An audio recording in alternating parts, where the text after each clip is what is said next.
Hey everybody, we are live. Ladies and gentlemen, welcome to the show. This is the weekly beer and video late review show. I am your host, Travel Man Dan, aka Reading Man Dan, aka Movie Man Dan. First thing I would like to say is I'd like to apologize. We had some technical difficulties at the new studio, so I'm not really too familiar with everything that's going on in this particular area. So we're working out the kinks. Thanks for being patient. We still are here. We still got the beer. We're going to be bringing in a fun guest today. And like always, we're going to be bringing in the Test Bunny, Nate. And we are pumped up and excited and ready for the show today. Thank you so much. I see people are starting to come in here. Drunatic, welcome to the show. Yes. Popeyes in Denmark. We're going to get to that. I know, pure frustration. But guys, if you're new to the show, thanks for hopping on. Let me tell you a little bit about what we do here. I go ahead and I review 2 beers. We have some really delicious ones today, and we talk about, well, the taste, the price, the accessibility, these kinds of things.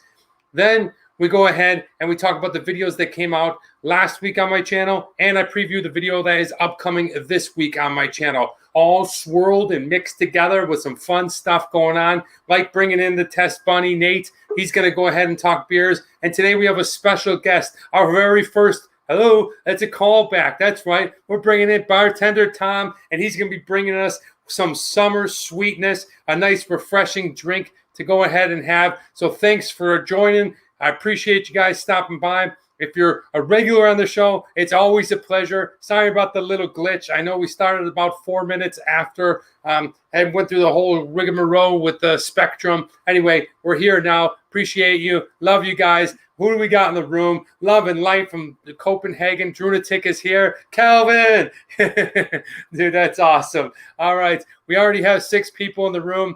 Welcome, crew. Welcome, crew. You know the rules. If we get 20 people, the beer bong comes out. We got a fun show to go. We have Brian Little. What's up, man? Cheers. Good to see you here. I will see you soon, my friend. Eaton Schism is here. Welcome, Eaton Schism. Thank you so much. We have a good group. Thanks for being with us today. Now, without further ado, let's roll in everybody's favorite guy. Don't you dare do that. Don't you preview what beers are coming up. I see you down in the bottom window. We are all right. So I caught him, guys. I caught him. All right, another kid from Kenmore, Chris Duncan. Welcome. Just a kid from Kenmore, guys. Welcome to the show, Test Bunny Nate. Hey, Nate. Welcome. Hey, what's going on? Travel Man Dan. We're going raw dog and bear bologna, no test run. Wow, bear bologna. Bear bologna. Do you ever go bear? Haven't heard that one in a long time. Bear bologna. Is that a Buffalo term? Well, I don't know. I used it twice this week. I used it in this week's video. So, Nate, welcome to the show, man. What's going on? By the way, what do you mean burying the lead? You've already dropped it yesterday. Everybody knows what it is. I know, but some people don't. Not everybody. Right. Not everybody, which, if you don't know, please go ahead and sign up to my Facebook at Danny Soleil, or my Instagram, Travelman Dan, or my Twitter at Travelman Dan. But yes, thank you so much, guys. Nate, good to see you here. That was a little scary, man. I don't know what happened. Hey, it happens. You just moved into a new place. There's going to be some difficulty, and we're here. 10:04 is not bad. Yeah, I know. And I got to say, I think this might be the very first time in about 80 shows, 80 live beer shows, I've ever been late. It's awesome. No, it's not. Well, no, I mean, it's awesome that it took 80 times. Now you got to have one of those signs in the back like you do in a construction site. How many days since the last injury or whatever like that? The new bar. The bar is getting worked on, buddy. Love it. I'm working on the bar. We got chalkboards. Okay. I'm going to be revisiting the bar, but good to have you here, man. It's good. I'm excited about today's show, Nate. How about you? Too. The awesome beers for us to review. Perfect for beautiful summer days like this. And yeah, I'm super excited to talk about it. All right, look at this. This is my hometown friend Brian Little. Says I just had a quick morning 6-pack. Oh man, I want a quick morning 6-pack. And I'm going to tell you something. You know, when people say, "Oh, I had a quick morning 6-pack," and they're probably bullshitting, or This guy's not joking. He probably had it before the bar. But anyway, good to see you here, twin. All right, Nate, what is that? That's in case we get over 20 people. Oh, what is that little thing? Oh, that's the peanut butter whiskey, isn't it? Yeah, you know what? And I got to be honest, I don't really love this stuff, but I don't have anything else to shoot unless I'm going to shoot that. What's the bottle you have in my freezer? Tito's. Oh, well, there's always there's another peanut butter one that's really good. But hey, Screwball, yeah, that one's really good. Brian said definitely. And he calls himself, he's holding tight. But guys, we're not drinking Screwball. We're not drinking peanut butter whiskey. We're drinking beer, and we have a delicious one. So, Nate, I'm going to go ahead and pull out today's first beer. It is brewed in Pilsen, Czech Republic, okay? Wow. It is the original Pilsner. So it says it comes from 1842. And I'm talking about the Pilsner Urquell. Look at that. This is a bombshell of a beer, Travel Man Dan. Is it now? This is the beer. There is only better or worse. That's what they say. It's the median.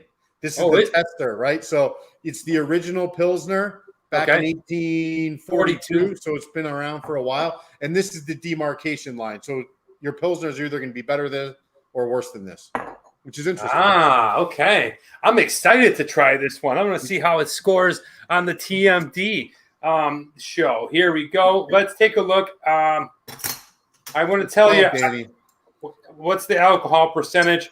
It's low. 4.4. 4.4. So a little bit low, but we review everything and not just on strength. And we have a callback from Steve. Little Stevie's in the house. Welcome, Steve. Okay, so speaking of Steve, all right, Steve's in the house. Welcome, Steve, when he was a little kid. Look at that, Nate.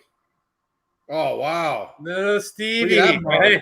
That's little Stevie. Have Trollins in the house. Welcome home. Hello, I'm about to leave my home, so it's going to be no problem. Have Trollin, thank you for stopping by.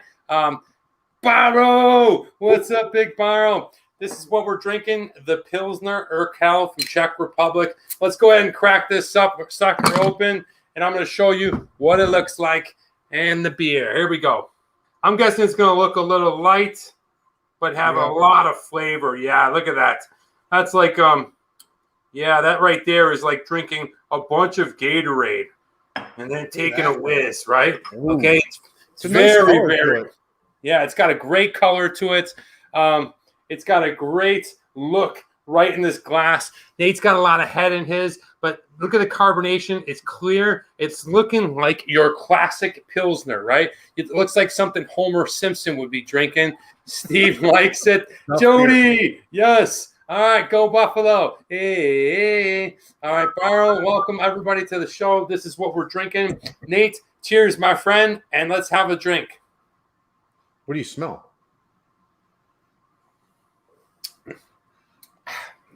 Wow. First thing I want to say is I smell a really nice taste. Like, I always have this very clear vision of when I was a small child, probably like Steven's size, and my dad would carry me in the swimming pool, and he would burp, and I would catch this beer burp as a little kid. I don't know why I still remember that smell. It was probably back in those days. It was Old Milwaukee or Genesee or whatever. But Genesee, yeah, and I can still smell that.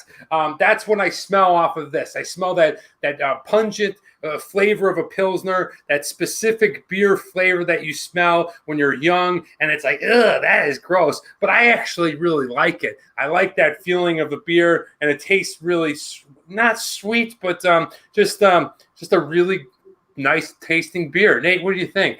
Well, first of all, it's, what makes this such an interesting Pilsner is the fact that it actually has some hops in it. The hops from this region, they're called Saaz, and by some accounts, and a lot of people believe it's the best hops in the world. So this Pilsner is going to be slightly more bitter than your average Pilsner. And what the term I was looking for before, the phrase that they use is the model of meter. So that means anything above and below this Pilsner, this is the demarcation line, the model of meter. So I think that's pretty interesting. That is pretty interesting. That is very interesting. Jody says his dad is the mayor of Kenmore. That was the best. So we have a bunch of kids from Kenmore in here. And Awesome. was it 2 years ago? We were at a bar, and I took my dad to a bar called Fletcher's. It is a hometown bar that we love to go to. You could probably fit maybe 40 people in there. We somehow managed to squeeze 80 in there. Yeah, it's tight. It's tight. And I'm hanging out with my dad, and I haven't seen Jody in a while. And Jody comes over, and through the loud music of Bruce Springsteen and whatever, it got convoluted. And I introduced my dad, and she thought I said, "This is the mayor of Kenmore."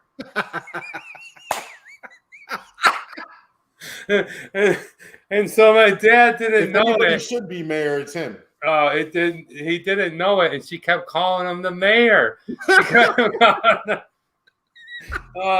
Jody, that was so fun. I'm going to tell you, my father still talks about that night. He had an awesome time. Thanks for stopping by and hanging out with us at the bar. That was amazing. I look forward to, hopefully with COVID restrictions. This is a lot of Kenmore heart talk and early in the show, but we will be having the Brett and Brian Little, the guy that was here earlier that sucked down a 6-pack with his bacon. He has a big event there every day after Christmas. So I hadn't been in the BO for over a decade. He loves me. He does. Cheers to that. Hey, Danny, do you taste this? It almost has it's a brown bottle, but it almost has a green bottle dankness to it a little bit. Do you taste that? I do. I definitely taste it. I taste more of a sweet malty flavor than a danky hop kind of flavor, which is this is the flavor that I really like. I don't know what you called it before. The says. How about we get some says? Okay, but this reminds me of almost like a dry Sapporo beer or Japan. Like this is my jam. I think it's the original, man. This is the one. This is what this basically started the most popular style of beer around the world, which is incredible. Yeah, the lager, right? The Pilsner. That's the one that's every baseline beer, no matter what country you're in, is this. Yeah. Yeah, this is really good. This is really tasty. I'm enjoying it. Cheers. Jody says, I used to deliver the papers with the twins. Yes, we did have a paper route. Who had a paper route when they were younger? Let me know down below. I think I had several, but good stuff. Good to hear from my Kenmore friends. Guys, real quick, I want to go through a couple of fast things. Then we're going to talk about the video, and then I'm going to bring in today's guest. Be careful out there. The Delta variant is, growing. It's getting bigger, so just be careful. That's all I'm going to say on that. The moving is finished. Now I'm rearranging everything. I am moved in, ready to roll, and now I'm kind of rearranging everything, so that's exciting, Nate. Yesterday, I was seasoning my cast iron pan. Has anyone ever seasoned a cast iron pan before? Call it a skillet. A skillet, okay. A cast iron skillet. Nate got me one.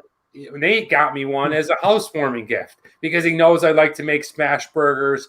And I'm going to try some other stuff in there, like some crazy potatoes and stuff like that. But it's necessary that you guys go ahead and you season the pan before you get started. I'll tell you what, Nate, why don't you tell us how to season a pan properly?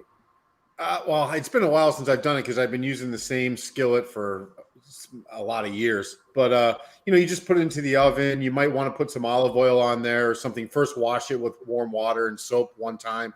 Put a little bit of olive oil in there, put it into an oven for about 350, 400 degrees, maybe for an hour or two. Don't put it too high. Otherwise, it'll smoke like crazy and the alarm will go off. But that's all you got to do. You take it out. It's ready to go. That's what happened to me. Never soap your skillet. That's rule number one. Never, ever soap your skillet. And make sure you make it completely dry after washing. Otherwise, it'll rust. Yeah, well, what happened with me is I had a little bit of everything. I went ahead and I did. They do recommend that you wash it the first time with soap, but that is the only time you ever do it. It comes from the packaging, all that kind of stuff. So I did do that. Then I oiled it up with coconut oil and olive oil, and I put it in the oven at 500. Had a good time. I was about 17 minutes into it, and then I found the new place has a great smoke alarm. Okay, beep beep beep. At about 9:30 at night, probably scared the shit out of my neighbors. You know, they're opening their doors, wondering if they should run like hell. But yeah, I'm so excited about that. Cooking on a cast iron skillet. Let me know if you guys have it. Do you like it? But it is awesome. Nate, how long have you had your skillet? This one 5 years, I guess. Holy cow! Damn.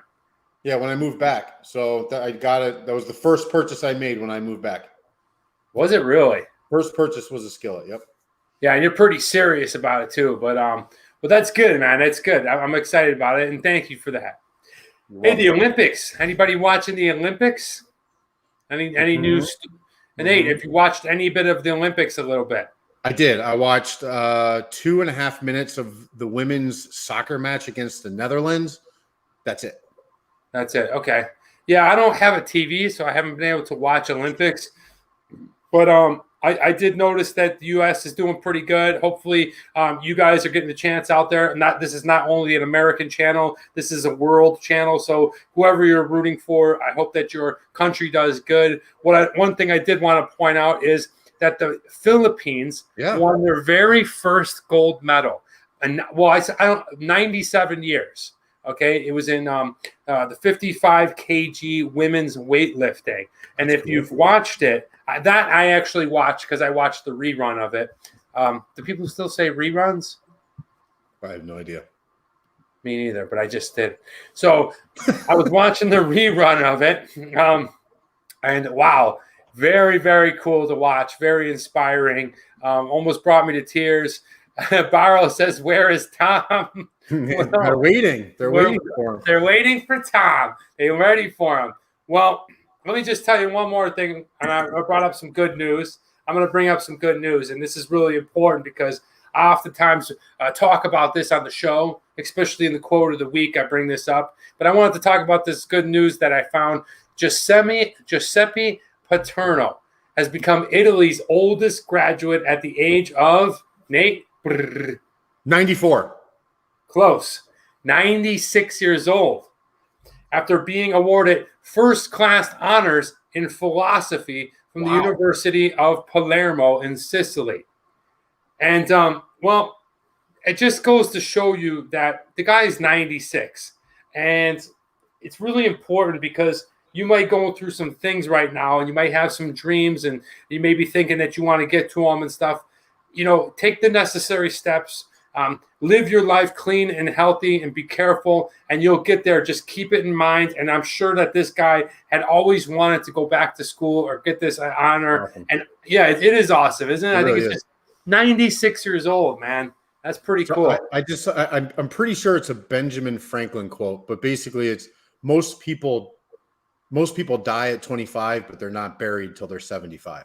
This goes completely against that.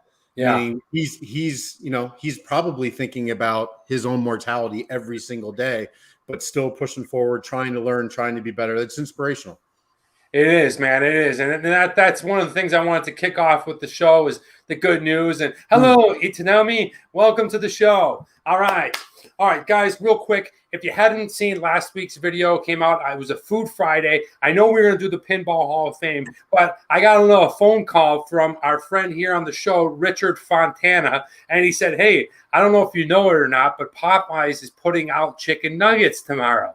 So I got the wheels to thinking. I said, you know, if I had done these videos, because there are YouTubers that go out there and they trend chase and they hop on things, they kind of look what's trending and then they do a video on it. And it's an excellent strategy. I think if I did that strategy, I think I would get bigger a lot faster.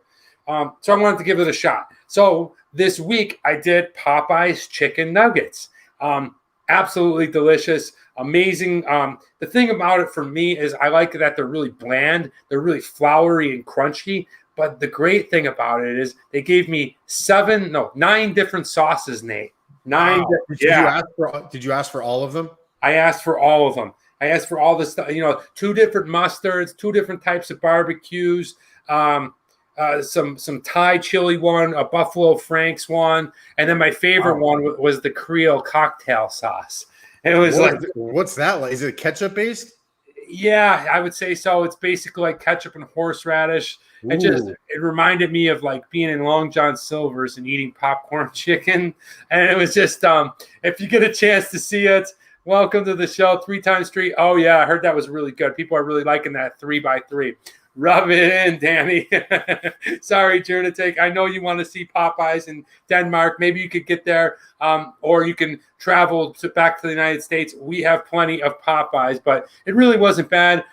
We used to work there. Yes, I worked with Jody at Long John Silver's. That was a great time. Made, Danny Manley. Anyway, down memory lane. Manley. Yeah, if you guys ever get a chance, check out Popeyes. I ordered their 24-piece. You don't have to go that crazy. I dunked them in there. But if you don't, check out the video. It's pretty cool. It's pretty neat to see. And if you're just hopping on the show, this great-looking cup of beer that we're drinking is the Pilsner Urquell. Where did I put the bottle? It is Czech Republic. It is the Meridian line, okay? It is the middle of the road, what is supposed to be good and what is supposed to be bad. So right now we're enjoying it. I love this beer. Me really too. Like it. You know, because this is really competing with the macro lagers from around the world. And as far as that goes, this beats every one of them that I've ever had. Yeah. I think you're spot on with that, Nate. It's got a great flavor to it. You know, it's sometimes we try these beers and stuff like that, and they're really pushing that flavor. As you're going to see, we're going to be doing another fruity beer later, and we've done lots of our other hoppy kind of weird IPAs. But with this one, you know what you're getting into. Yeah. It's a good, hearty, mealy kind of flavored beer, the way it's supposed to be. And, well, good morning, Philo. Is it Philo? Philo. Okay, good morning, Philo. Philo Coaxed. Welcome to the show. So, guys, that's what we were drinking. But, you know, Nate, sometimes I like to get off a beer a little bit from time to time. Ooh. And that's when I call up my friend, Bartender Tom. And Bartender Tom knows what's going on. He does, for sure. He knows how to mix it up. He knows how to make the concoctions. And like Barrow said, where's Tom? So, guys, people around the world, welcome back. Our very first callback, Bartender Tom. Yay! What's up, Bartender Tom? How you doing? What's up, man? What's going on? How are you, dude? I'm doing good, and I'm getting a little ahead of myself here with the Pilsner Urquell, but damn. Did you already pick one too? Oh, hell yeah. You know, I got to keep up with the show, make sure I know what you guys are talking about. Nice. And are you enjoying it? You know, it is. I hadn't had a Pilsner Urquell in years and years and years, and definitely haven't had one since I got into more of the microbrew space. And God, it is sort of what Nate said, that line of demarcation. Most of them fall under Pilsner Urquell. And that's just the fact of the matter. We kind of forget it because it's so old, it's so original. Most of the famous Pilsners, they're just not there. So, in any case, all that to say, I'm loving it. Nice, man. All right, well, first of all, let me run through these. It is Philo. Thank you very much for clarifying that. Lisa is busy right now, but she'll be back on when she can. I'm going to rip down these comments. John Hall said he thought he'd be taller. I don't know who he's talking to. Tom looks pretty tall to me. I mean, I'm sitting down now. So, all right. Hi, Tom. Okay. Discount Chris Pratt. Wow. We've discussed this before. We have the discounted Chris Pratt. We have the discounted Jeremy Renner. And we have not a discounted Jeremy Renner. I'm an upgraded Jeremy Renner. True value brand. And we have a wannabe John Hamm. Wannabe. Give me some. Although I get Robert De Niro a lot, but hey, doesn't matter. What the hell? How are you, Tom? Sorry about the connection issue. That would totally blindsided me. I didn't think it would come up like that, but we're rolling. What the hell you got going on over there? Well, guys, it's that time of year where we it's well, at least here they call it the swamp in DC, and not because it's any sort of political commentary. This is hot as hell, and I know you guys are in similar circumstances. And this is, in addition to being one of my favorite cocktails in the world, also one that is as refreshing as they get. Also one for beer geeks like us. Who are having folks over or just enjoying it themselves. But when you're having folks over and you want to make something that's going to make them go, oh, holy crap, that kicks ass. This is one of those drinks that is as easy as can be to make. We'll kind of go right into that. But it's easy as can be. It's as impressive as one that you're going to be able to get to your friends and make up. So we'll get right into it. Otherwise, unless you have something more here on the agenda, man. No, I'm good, guys. Nate. Do you have anything to say? No, I'm excited to hear exactly what you're going to be putting together, and I definitely want to try whatever it is. All right. Well, so you guys are going to like this. Rundown. You guys are going to like this because you're big gin guys, and this is one of the quintessential, frankly, original gin cocktails. And it's at a lot of bars that you're going to be seeing generally, especially the more high end ones. And it is called The Last Word. And it's a funny story. This is actually the cocktail that got me into cocktails. And it was rediscovered by a guy named Murray Stetson out in Seattle, 2004. And pre-prohibition, era drink. And he found it in 2004, put it in his bar out in Seattle. And he's these days, this older guy, late 60s, early 70s. He does not like being a world famous bartender, doesn't like folks kind of coming around who just want to see him and all this stuff. So he just trolls these tiny little restaurants, not even tiny bars, these tiny little restaurants. He bounces from one to the other, kind of puts his bar up there where no one knows he would be. And the folks who walk into these bars or walk into these restaurants have no idea who the hell he is. And he just makes some drinks that are really outstanding and world class. So I was out there for some training recently, and one of his buddies up at the Tower Club at the top of the Columbia Tower. We were up there for training, and it's a club members only at the bar there at the very top. And we go up to him and we say, hey man, it's 3:30, 3 o'clock. And we say, hey, no one else is here. You mind if we sit down and have a drink on our way back? And he goes, if we did that for one of you guys, we'd have to do it for everyone. But have you heard of Murray Stetson? No. And he goes, okay, world famous bartender, doesn't like the, hustle and bustle, doesn't like folks kind of coming in knowing who he is. But he's at this place. It's a kind of a rundown, hole in the wall Chinese place. But go to this address. He's probably there right now. We'll be there all night. Great. So we go in there. Sure enough, there's this old guy with this elaborate bar behind him at this piece of crap Chinese place. I mean, it's a place you would see it on, like it's a 2-star on Google. Like you walk in and go, oh my God, but they're off to the right. Sure enough, there's a 10-seat bar and he's sitting there. And so I walk up, and ultra unassuming guy kind of comes up and says, what can I make you? And I say, you're the expert, or your buddy Ralph sent you over to us. And he goes, Ralph sent you? And I said, yeah. And he goes, God damn it. And we're like, whoa. He says, I told Ralph only to send beautiful women here, and there's 3 ugly motherfuckers. And so anyway, he makes me this drink. I tell him something boozy, not too sweet. He makes me this drink, tells me all about it, and turns out he's the guy who discovered it. And it's a world famous thing. So we'll get jumped in, but it's a fun story, and it's what I like to do. So there are 4 ingredients to this cocktail, and it's as easy as can be.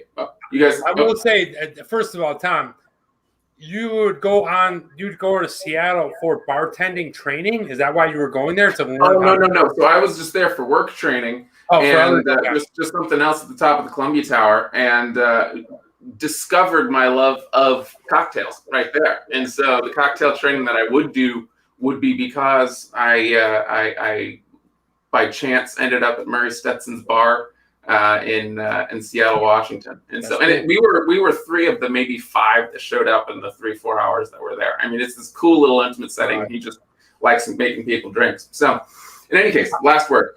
We have 4 by the movie Cocktail, but I don't know.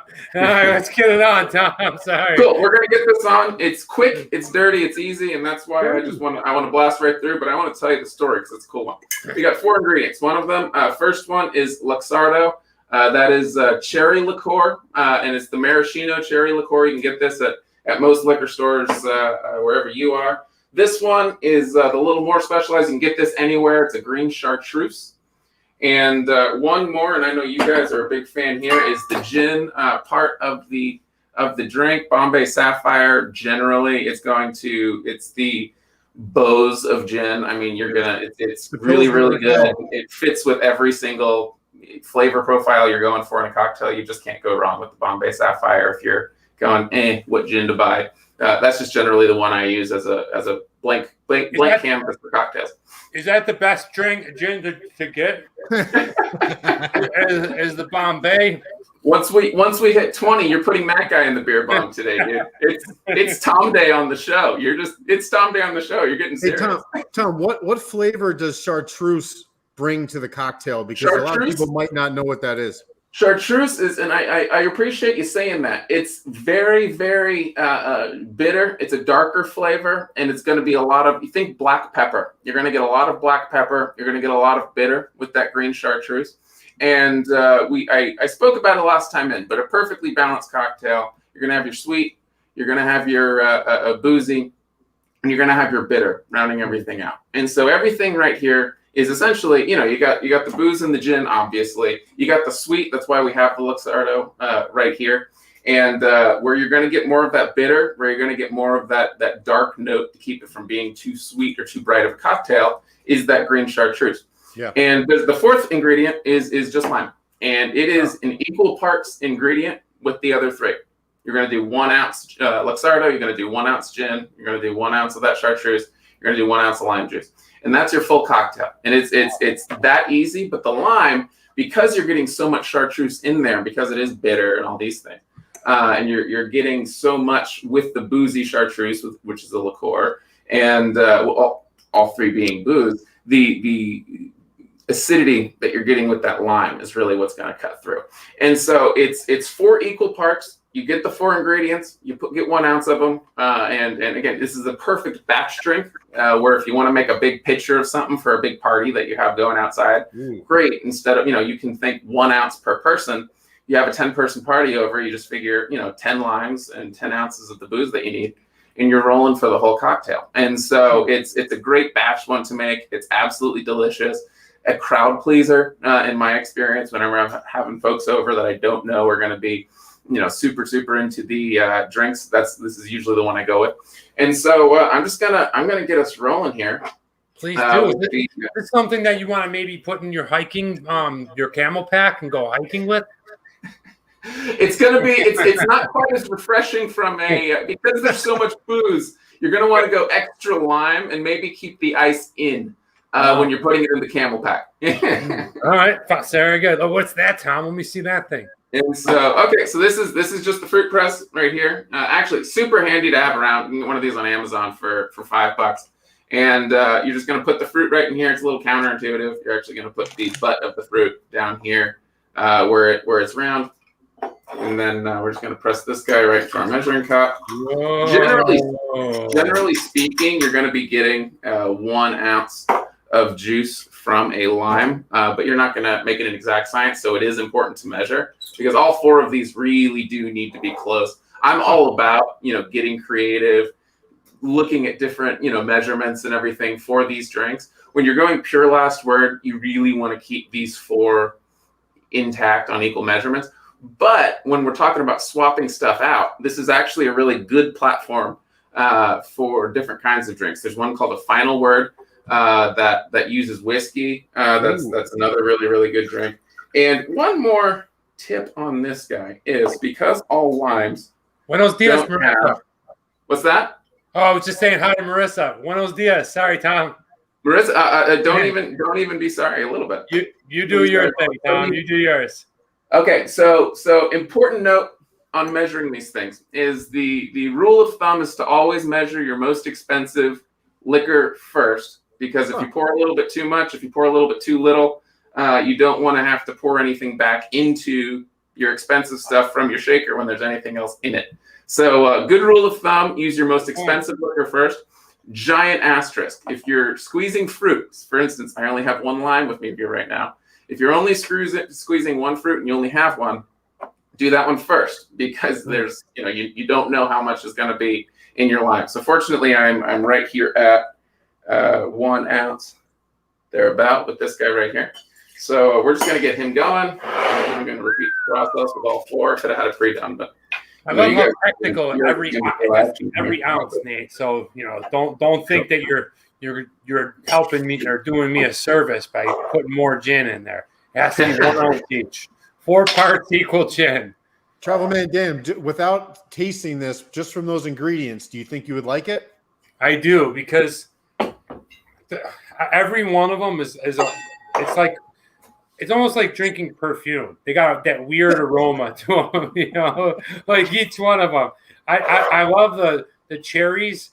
I don't. When I was a kid, I used to always finger through the cherries and drink the juice. Yeah. So that's super sweet, and I love the taste of gin. The other one, the green one, I'm not too familiar with, but lime is like my favorite drink. So I think I would actually really like that. I'd be shocked if you didn't like this drink. And kind of to the perfume point, this is of the nose. This is like the most fragrant drink that you could possibly do. I want to hold it right by my face while I'm drinking it. Well, even gin by itself is incredibly floral, fragrant. And then you just throw that chartreuse and the maraschino cherry in there. I'm sure it's all over the place. Well, gin's the original flavored vodka, and we look at these flavored vodkas with all the different ones that you kind of see on the shelves now. Gin was you put all the botanicals in there, and that's why different gins, you get the craft ones that taste so radically different from like your Bombay, is because there's so much flavor that comes from each botanical, and that you're putting in there, that you can just get radical differences of flavor going in with that. It's a polarizing flavor. I think a lot of people dislike gin. More than people say would dislike a whiskey or something like that, in my experience. It's not flavor neutral. It's if you like it even a little bit, and it is pretty strong. If you like it even a little bit, or you're just a Snoop Dogg fan, you should dive right in. So, in any case, we got our 4 ingredients right here. This is a drink that we're going to shake. Tom, Barlow would like to know when you started doing bartending. Say again. Barrow would like to know, when did you start doing bartending? Oh God, that must have been at this point about 5.5 years ago now, and so it's been a fun little creative outlet since then. And all right, and so this guy, we're just going to strain out. It's important to strain with this guy because you don't want all that pulp going into the It almost looks like a margarita. It does. It does. And so, what do you garnish it with? And when you're eventually on doing and making this show for a YouTube channel, you get your little twist of lime there. And this, friends, you can kind of see the color here, is the last word. And you're really not going to get much more clear than that, even though I just shook it, and you're getting a lot of the foam kind of going in there. It's really going to stay. It's going to stay at that point, and when you smell it, you're mostly getting the green chartreuse and the lime, and that's really going to cut through. It's boozy. It's not sweet because the Luxardo itself, it's important to go with that maraschino liqueur. I actually tried making it the other day with Hearing, which is another cherry liqueur that's more syrupy, that's more sweet, and it ruined the whole thing. You don't want to get super thick syrupy with the sweet on this particular one, and it's important to consider when you're looking at a lot of these cocktails that are light, not to get too thick and too syrupy with the sweet side of things. So, in any case, this is one of the best cocktails in the whole wide world. A lot of drinks are made using this as the platform. It's one of my personal favorites. I'm making these guys once a week for sure.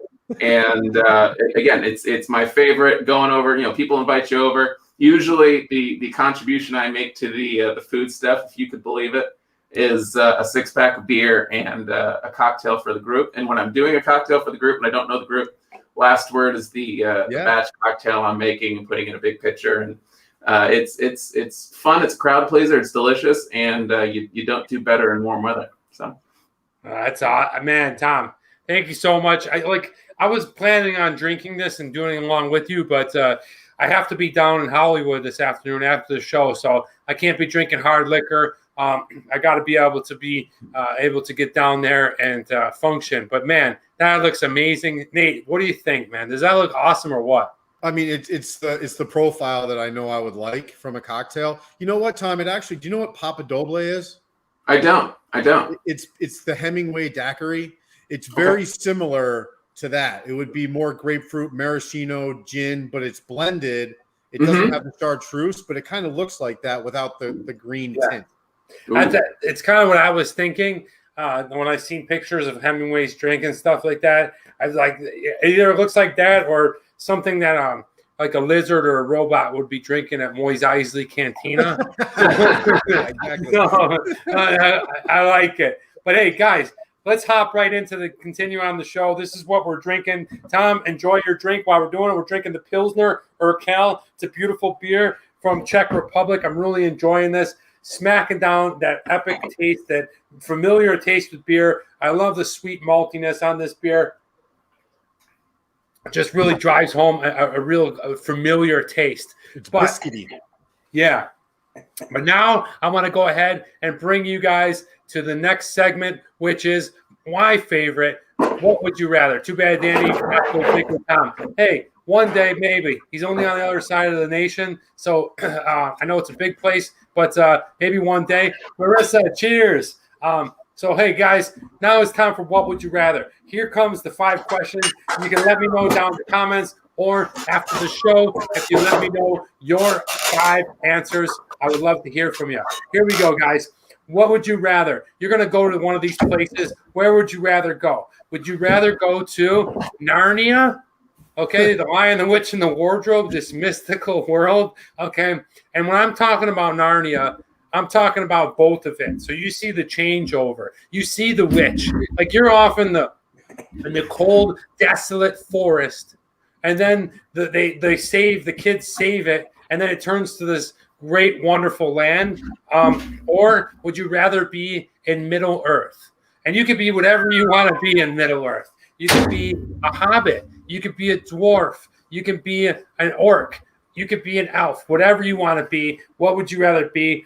For me, that's a tough one because I really love both stories. C.S. Lewis was amazing. I definitely I'd heard stories. I don't know how true they were about C.S. Lewis and J.R.R. Tolkien being friends. And that was like their thesis of their books and stuff like that, or some segment of that was of each book. Both are great fairy tales. They're not really fairy tales. They're just epic stories that were made into movies.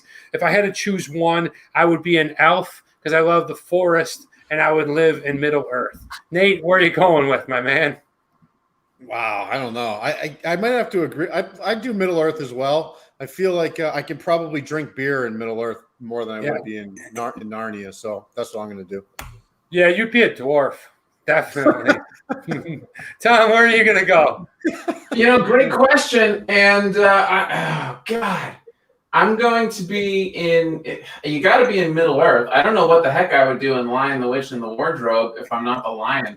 Well, you could be the lion. It's not all that exciting if you're one of the plebs, and so I'll be one of the pleb humans lurking in a cool spot. I won't be a human, but I definitely won't be a dwarf. And the elves are kind of airy fairy, so I guess I'll just be one of those big bad orcs in Lord of the Rings, and go kill you guys. I'm an elf. I can't die. Okay, going on. I'd be plowing through the Elephant King. Okay, nice. Very cool, Philo. Okay, Calvin says a dwarf because I'm slightly taller. That's funny. That's funny, Calvin. Okay, moving on to question number 2. There's a lot of streaming services out there. There's a lot of things you could watch out there. If you could only watch one of these 2, what would you rather watch? Would you rather watch Hulu, which I really don't know anything about? I know they have a lot of good shows. I know they're putting out a lot of new stuff. Or would you rather have Disney Plus? Disney Plus is good because it has The Mandalorian. It has some other cool stuff. For me, like I said, I don't know too much about Hulu, other than I've auditioned for a lot of their shows. But for me, I'm going to probably go with Disney because you can get into the vault and watch the old classic cartoons. Nate, where are you going to go, Hulu or Disney? Yeah, I don't know anything about Hulu either, so I'll go Disney Plus. The Mandalorian I liked, and of course all the classic movies. So just because I know it, I'll go with that. Yeah. Marissa says Disney. Oh, Philo says Hulu. Why, Philo? Okay, what about you, Tom? Well, I'll tell you. Sorry, Martin, what's up? I'm gonna go Hulu and strictly Hulu because you get all those movies, but only because I have seen Hamilton enough times to know it front to back, and now the only thing that's gonna make it better is seeing it live. And so, after I've gotten my money's worth after seeing Hamilton for 19, 20 times, and I'll stick with Hulu for the variety of content in the movies at this point. Cool. Okay, Philo says I have them both. Hulu is definitely better. Okay, thank you for sharing that with us. The next one is food, guys. Now, you may have seen 2 of my videos on this, and I got another one coming up. I like to do one a year, one Food Friday, but I'm talking cereal, guys. Nate, I know is not a big fan of cereals, but if you could only have one, which would it be? Would you have Captain Crunch with Crunch Berries? Look at that. Heavy whipping cream. I know, this is crazy. Whoever is drinking this crazy son of a bitch is drinking heavy whipping cream. I noticed that too, but there it is. You have your corn little pieces, and then your little balls that berry flavored, which I believe are still the same corn flavor. They're just dyed and they're flavored. But this one is really good. I'm kind of on board with a lot of people when they're saying that it does take off the roof of your mouth, but I definitely enjoy a good Captain Crunch. It gets a little crazy around the holidays. They have all kinds of variations, but one thing that remains is that great corn crunchy flavor and then those berries. Or would you rather have from General Mills Lucky Charms? Oh yeah. Oh, man. Lucky Charms, all right. Okay, that great wholesome oat flavor that from General Mills, which growing up in Buffalo, the General Mills factory is downtown. So the entire city smells like that roasted oats, and it's a wonderful flavor. You have those great marshmallows, although sometimes they'll hit a cavity or whatever, but I'm way past cavities now. Just pull the teeth out. Really great, really good stuff. What would you rather? For me, it's a tough one, but overall, my favorite cereal is Lucky Charms. I'm always going to pick it if it's there. I definitely love the taste of this. I'm a homer, so being from Buffalo, General Mills is a big part of my life. I'm going with Lucky Charms. Nate, what are you going with? Yeah, I do not like cereal at all. But I will say this. I love the fact that they have heavy whipping cream on the Captain Crunch. So that's what I would do just based off that. I want to try it. I just want to try regular normal cereal with heavy whipping cream. It sounds good. So give me the Captain Crunch. Marissa says Captain Crunch. Calvin says Lucky Charms. Who has ever tried whipping cream on their cereal? I'd love to know. Tom, what do you have? The decision is whether you hate your stomach or you hate the roof of your mouth more. And Lucky Charms has been my favorite cereal since as long as I can remember. The secret being never bite into one of the quote-unquote marshmallows specifically, because there's just something there. It's like biting into like a tin foil when you bite straight into one. It makes you wince. But Lucky Charms wins 10 times. Lucky Charms wins 10 times out of 10. Even though it very close second. Although you don't put you never pick the berry Captain Crunch. You just get regular the way the good Lord intended, regular old Captain Crunch. Apparently with heavy whipping cream. We'll see. Yeah. But yeah, that's Lucky Charms is the way to fly. Okay. Well, please, by the power out there, whoever is doing all of this, do not cancel Lucky Charms. I gotta get that off my chest. He's Irish. Why would it be canceled? It's a leprechaun. What does that mean? I don't know. I'm just afraid it might get canceled. I'm happy that Lucky Charms is Irish, and I'm happy that Super Mario and Luigi are Italian. They're they're safe from cancellation. Yeah, after my Lucky Charms. All right, well, moving on here. Raisin bran with half and half. I would choose that. Yeah, that, man, you might be going to the bathroom a lot, but, you know. Anyway, going on to the next one. Which would you rather? I'm going to take you to the snow or I'll take you to the lake, and I'm going to put you on a pair of skis. Do you prefer snow skis or water skis? Now, this one for me, I really haven't done much of either. Matter of fact, I don't think I've done ever either one of these.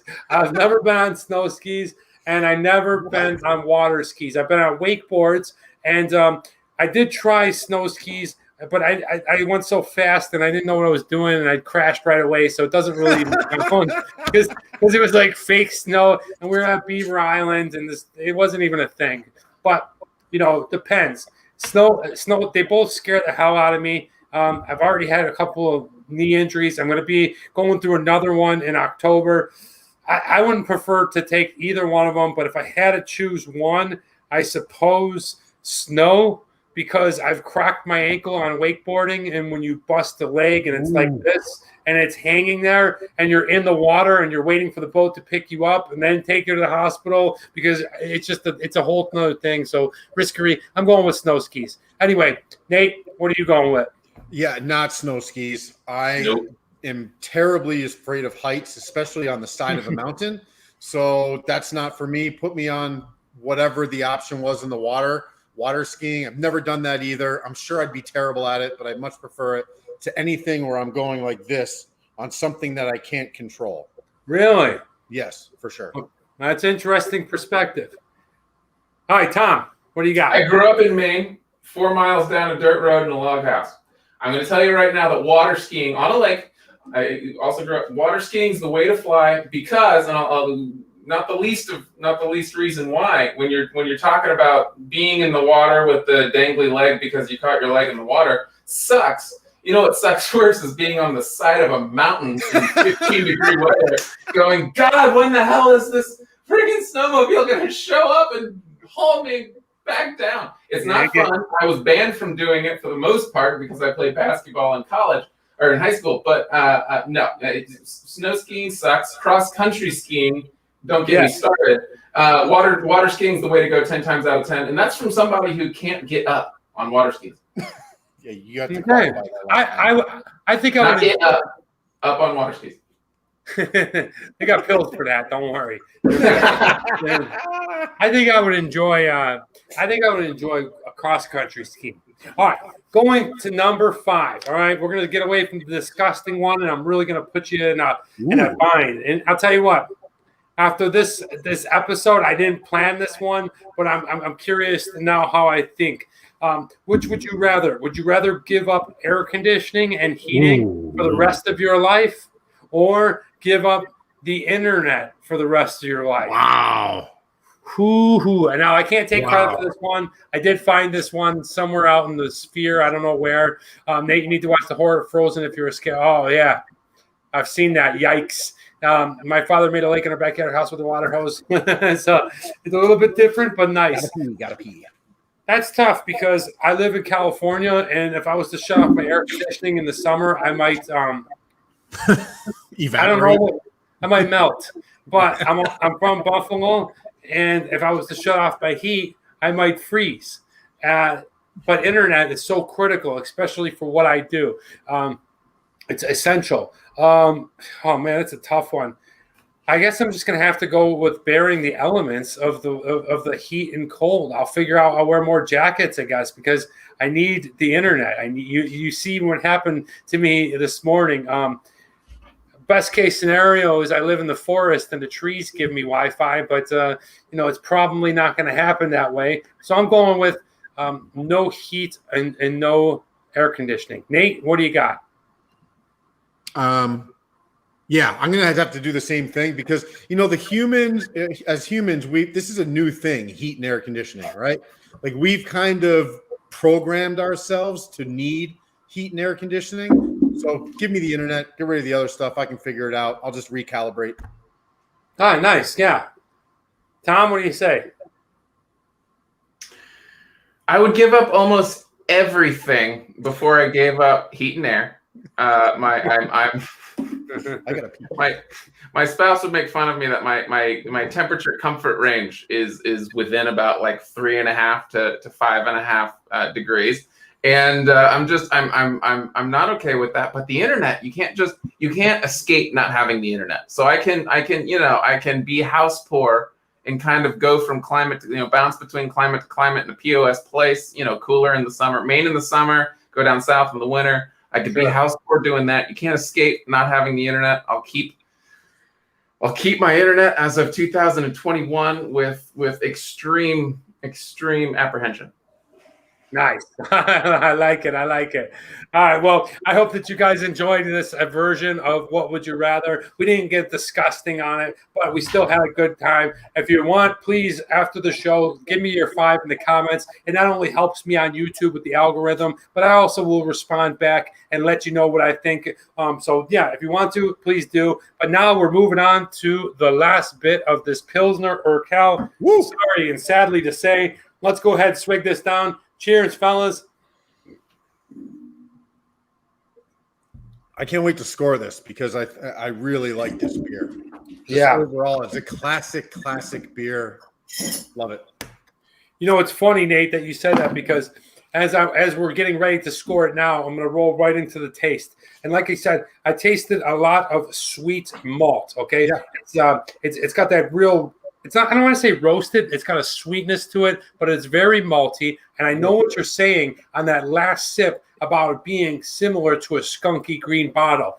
It's not overly hoppy. It's just right. It's got a nice flavor for it. It's clean. It's got good carbonation into it. It overall is a delicious beer. And I think I'm going to go ahead and get myself a case of these and kick down some smaller, of the common beers and step it up and be right at the middle. Yeah. I really like this.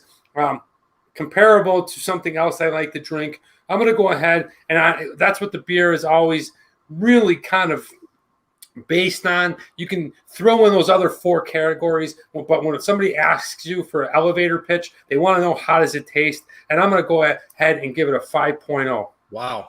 Yeah, it's delicious. Nate, what do you got? Yeah, I really agree with that. I mean, if we're talking about the normal, classic, light, daily drinker kind of beer for almost any occasion, this one is absolutely spot on. It has a little bit of body to it, so it's not ultra light. It's not like a Michelob or a Bud Light, but it is in that macro conversation. It's just the best out of the macros, so I'm going to give it a 4.5.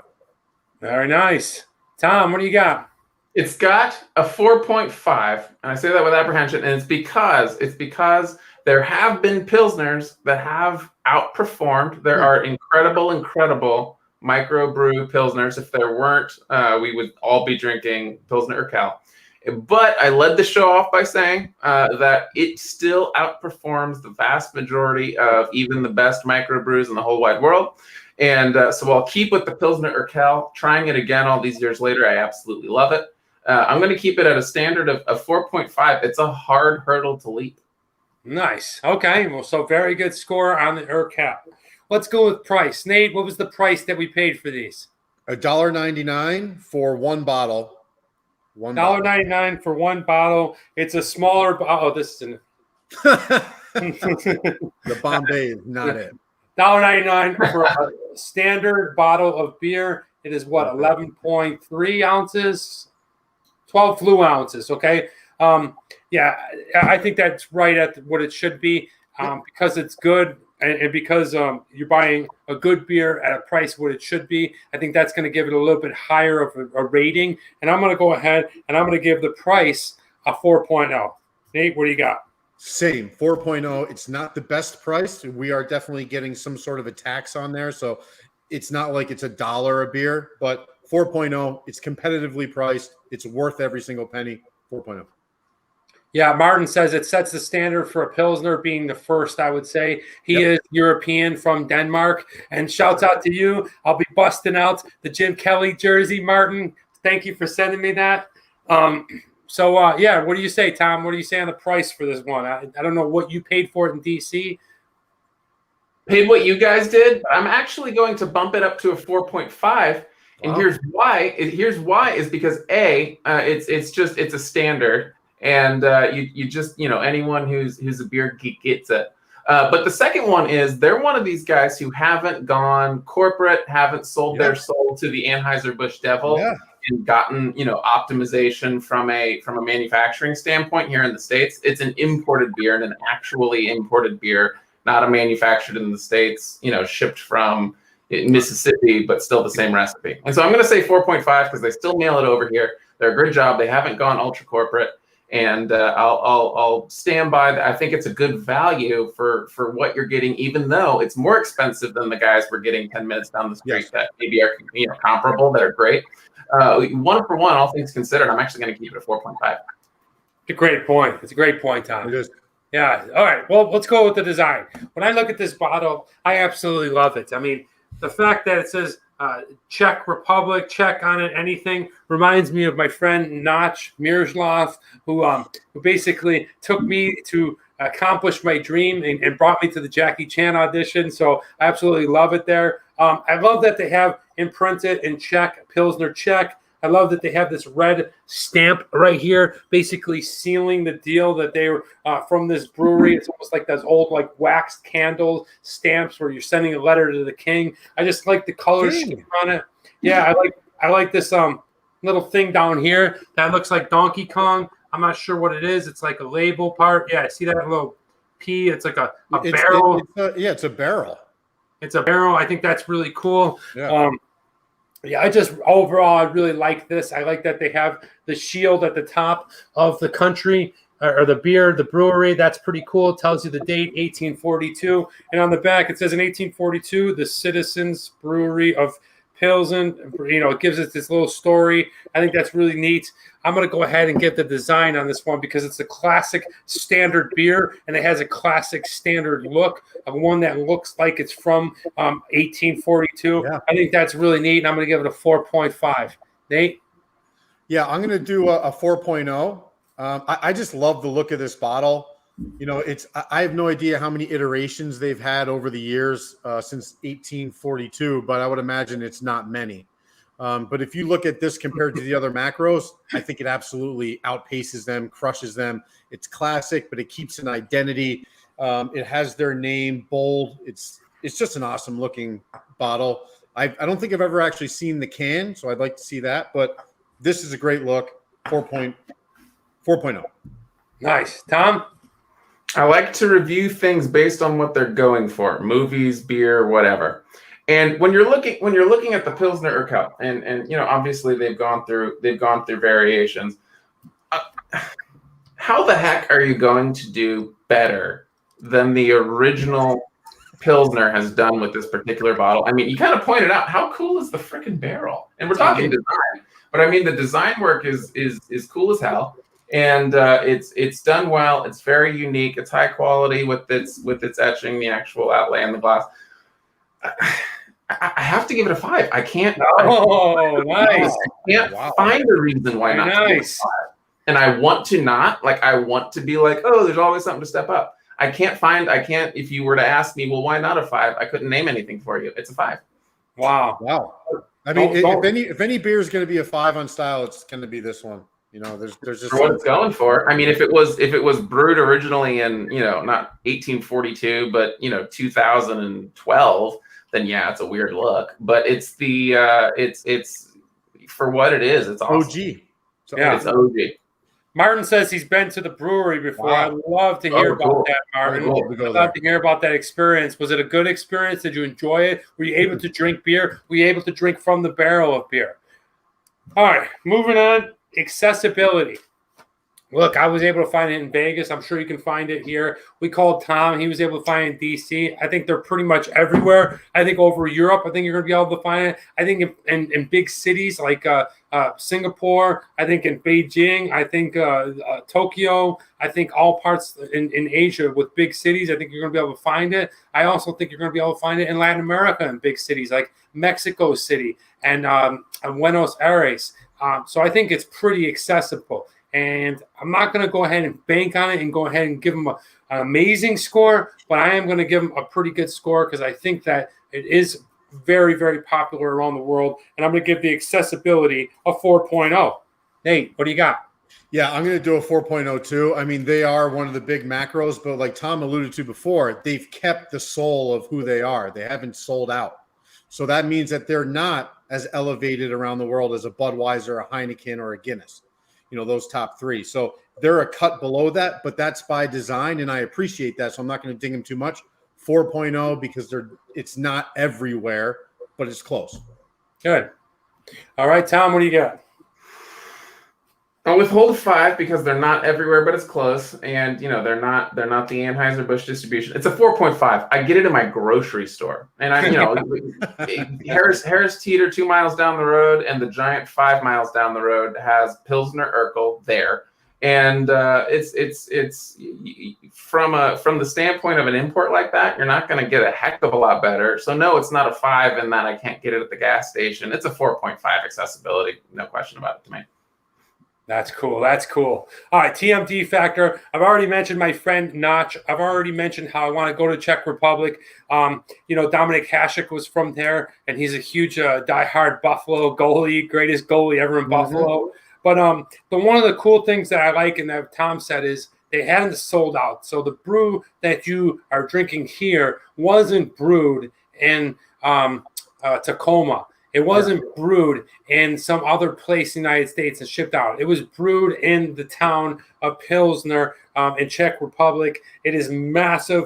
You can find it pretty much anywhere. I think that's great that they're able to continue that production. And I really like that. I like when they keep that tradition along with the upsizing. I think that really bodes well for them. And I will say this, that, the fact that I'm inspired to go after the show and pick up more, it's really, really kind of like, wow, that's TMD X Factor, baby. So I will stop, and I'll probably drink a more tonight. I really overall enjoyed this beer so much, and I'm going to go ahead and give it a 4.5. Nate, what do you got? All right, so there's three quotes, comments about the beer that will give a reason for my high score. The model of meter, which we talked about before, right there tells me that this is at least, it's in the hierarchy. It's at the top of all beers. The Saaz hops, that they're considered the best hops in the world from one particular region. It's the only place that you can grow it on the planet. And the last one is the original Pilsner. How can you not give anything but a 5.0 for this beer for exactly what it's supposed to be? It inspired the most widely produced style of beer in the world. This is why. 5.0. Nice. Tom, what do you got? Nate is correct. 100% ditto. You just can't go for an X Factor and think to yourself, oh, how does the original Pilsner, that is also just a world-class flavor, the bar by which all other beers of its kind are measured. Yeah. But you know what? The X Factor is not quite, it's a 5. It's a 5. Nice. You can't, couldn't argue against it being a 5. Yeah, all right. Well, the really scores are in, and folks, I am ecstatic. I am so pumped up. I am so excited because we have an all-time high. It's beat out Murphy's Guinness Stout was at the record at 21.5. Then filed behind that was the Bubble Farm IPA, and a slight tie with another beer that we haven't done in a while, a little something now. But guys, this one has broken all. It has come to almost the top of it, and I gave the Pilsner Urquell a 22. Woo! A 20 freaking 2, baby. A 22. Let me drink some more. That's pretty gross. I just did that, but it's only the way you look at it. I was just looking for a little bit more. All right, Bubba, good to see you, man. Thanks for stopping by. Have a great day. Have an awesome week. Nate, what'd you give it? I gave it a 21.5. I absolutely love this beer. It deserves the high mark. I think that's probably my number 1 or number 2 highest score. So listen, again, like Tom and I were saying, this is the OG. This is where the line starts, and the majority of them are below it. 21.5. Super excited about it. Nice. What, Tom? You know what's going on? I didn't expect to be as bullish on this damn beer as I was. When Nate texted me and he was like, "We're doing Pilsner Urquell today," and I was like, "Oh, cool! Like Pilsner Urquell, like the OG, like oh, awesome." Yeah. it is the OG. It's incredible, and it's as my third beer on the show, my highest score by far, 23.5. Wow, 23.5. Bartender Tom. I'm surprising myself. I had as much of a wow. I had more of a wow than you guys just had. Wow. It's a great beer, and having it all these years later, reviewing it with a score sheet, it is kick-ass, and I wouldn't have thought that I was about to go buy a case of it, but here we are. Guys, there should be a 6-pack in your fridge all the time. Yeah. All the time. And the thing about it is, you just said another quick thing.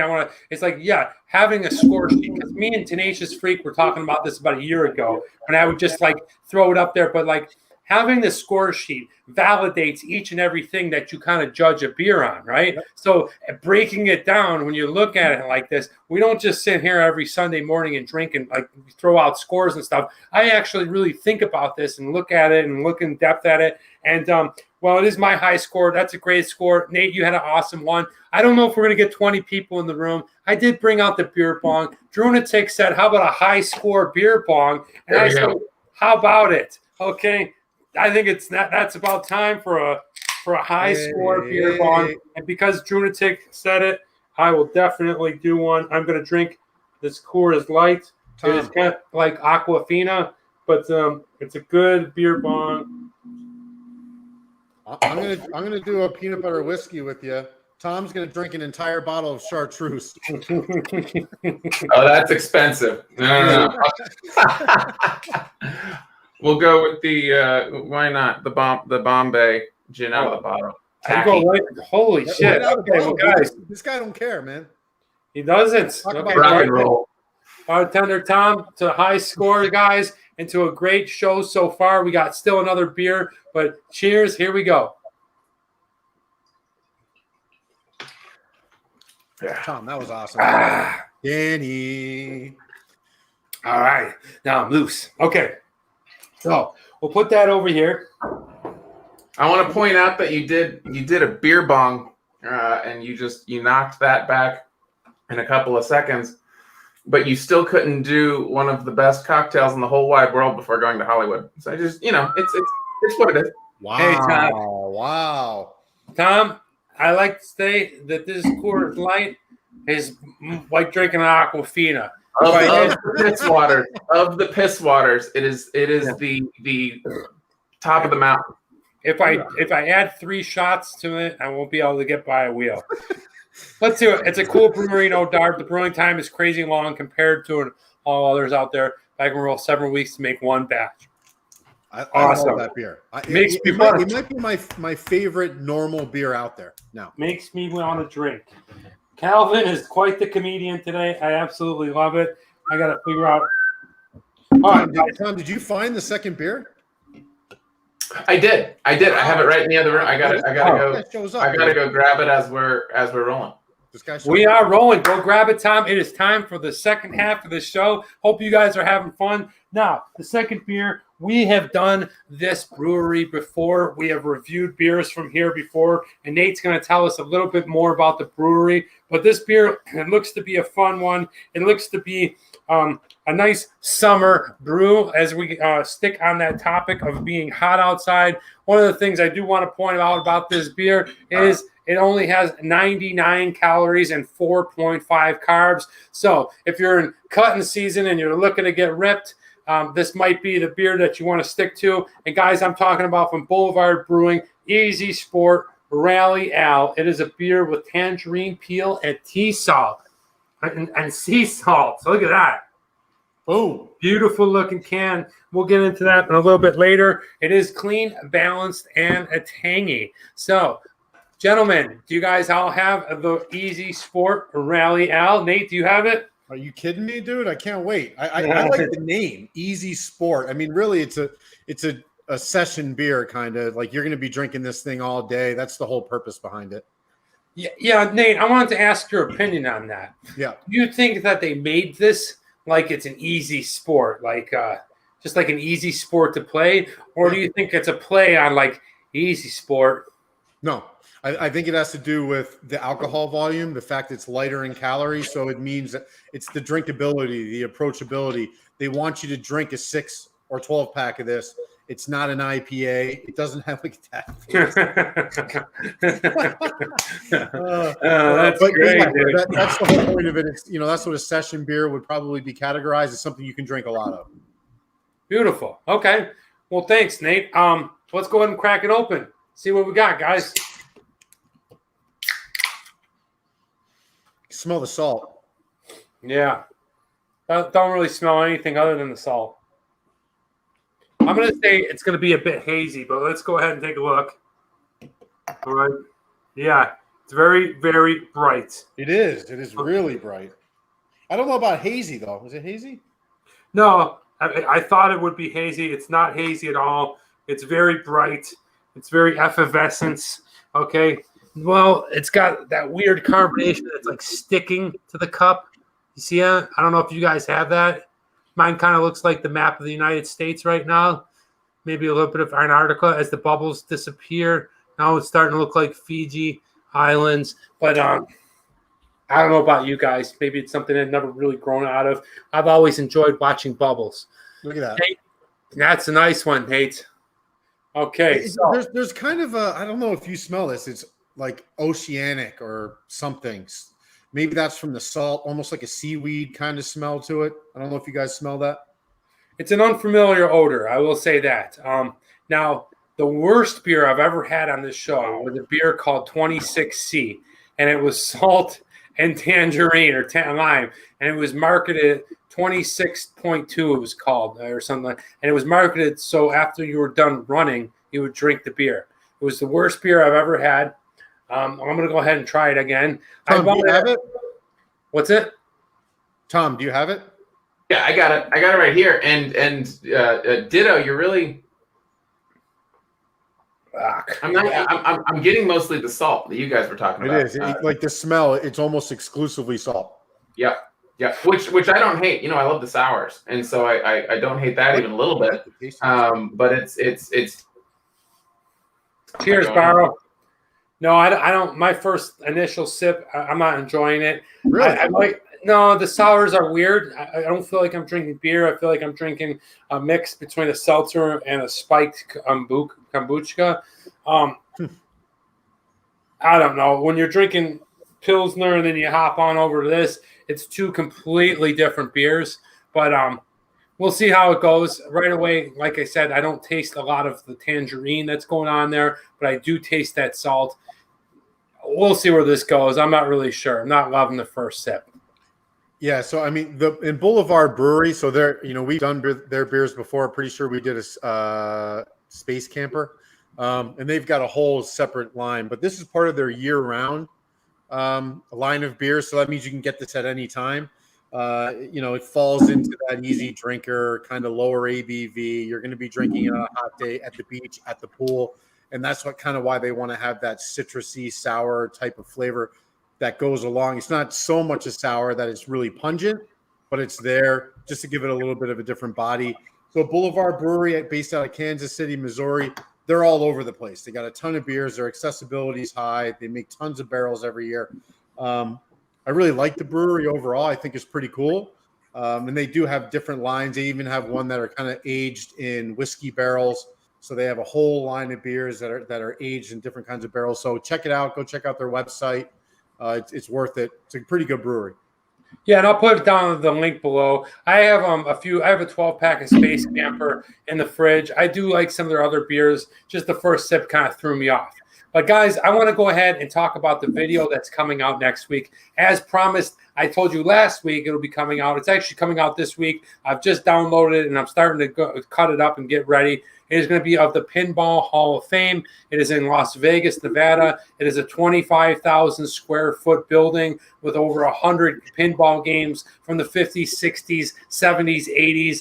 And Nate was there with me, and we just had a great time. We went and filmed all this cool stuff at the museum. I got a chance to talk to the owner. I met one of the girls that works there, and it's just kind of neat to see. And if you're ever in Vegas and you want like 2 hours to just kill and just get away from the casinos, whatever, go get a $10 thing of quarters, because this is the cool thing about the pinball museum is all the games are functioning. They all take quarters, whether it's 1 quarter or 50 cents. Some of the very new video games, and like I was playing Dance Revolution, those take about $1, but it's just a great overall place. If you love pinball, if you love this type of atmosphere, nobody does it better than the Pinball Hall of Fame on Las Vegas Boulevard. And you're going to see that video come out this Friday. I'm excited about that. Nate, did you enjoy filming that episode? I absolutely loved it. The owner was an interesting cat. They had a lot of stuff going on in there. Just some of the older games I thought were really interesting to see those. Just you can see the difference through the generations of the pinball machines, and that was pretty interesting because to be honest with you, I hadn't seen some of those things before in my life, so I really enjoyed it. It was a fun time. Yeah. One of the things about this beer that I know why I don't like it. There's something about after you take a sip of the sour, it's like being in a headlock from somebody who has BO. You just taste that BO. It's this weird like taste. It's this weird like rotten like BO. It's only for a quick second, but that's what I taste. I don't know what it is. It's a sour or something, but Armpit. What is it? Armpit. Yeah, it's like being headlocked and you're in there, right? And so I don't know. I guess you're in there getting headlocked and you're smelling it from somebody's pit. It's going in your nose. And when I drink that, just when I pull back from it, that's just what I smell, fellas. I don't know. I don't know. I quite like this beer, to be honest with you. Yeah, for specific to what it's for. They're trying to give you a lighter option with a different flavor profile. So I can appreciate that. I'd rather drink this than a Bud Light any day of the week. What? Absolutely. What? I don't know. I think I would prefer a Bud Light, but we'll see. Carlos, thank you, man. Appreciate it. Thank you. I hope you got a chance to go and try those nuggets. I know one that you went to only had the barbecue and the mustard, but you got to go back and try the Creole sauce. Shit's awesome. All right, moving on, guys. I want to tell you about this day in history. We no longer go ahead and do a full-fledged day in history, but I am going to drop something on you, and I think Tom and definitely Nate will like this one.